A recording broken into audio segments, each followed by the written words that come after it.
cherifu takafukidza dzimba mutenga chifyuma boss atiti tinomboputidzana saizi inotenga simangwana notiona tiri tu tinomboomerwa kushaya mari matambudziko tinongobuda tiri tu dzangu nechimoko changu dzangwa dzipindirwe dzangu na bebi wangu dzangwa dzipindirwe dzangu ukadzitenga unozokumotivenga dzangu nechimoko changu dzangwa dzipindirwe dzangu arina kuziva muri seise kona bebi wako mchiri mesere makuwa noda kuziva twese matamunyama tipenzeve zvachose anarekete pano kwetendo kwebendekete rakatonora matumwa mferefete musauye nyango kango pati kwerengwende faravende suduroke panyaya dzangu nechimoko changu dzangwa dzipindirwe dzangu na bebi wangu dzangwa dzipindirwe dzangu ukadzitenga unozokumotivenga dzangu nechimoko changu dzangwa dzipindirwe dzangu tinomboputidzana saizi inotenga simangwana notiona tiri tu tinomboomerwa kushaya mari matambudziko tinongobuda tiri tu tinombopirana godzi pakurara simangwana tongomuka tiri tu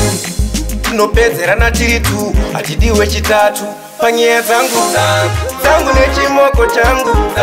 dzangwa dzipindirwe dzangu na bebi wangu dzangwa dzipindirwe dzangu ukadzitenga unozokumotivenga dzangu nechimoko changu dzangwa dzipindirwe dzangu arina kuziva muri seise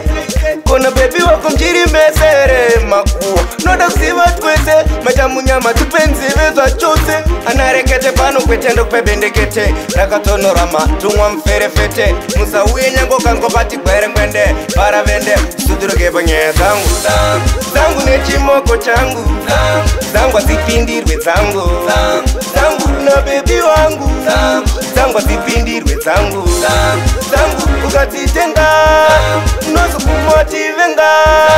dzangu nechimoko changu dzangwa dzipindirwe dzangu tinomboputidzana saizi inotenga simangwana notiona tiri tu tinomboomerwa kushaya mari matambudziko tinongobuda tiri tu tinombopirana godzi pakurara simangwana tongomuka tiri tu tinopedzerana tiri tu hatidiwe chitatu panyaya dzangu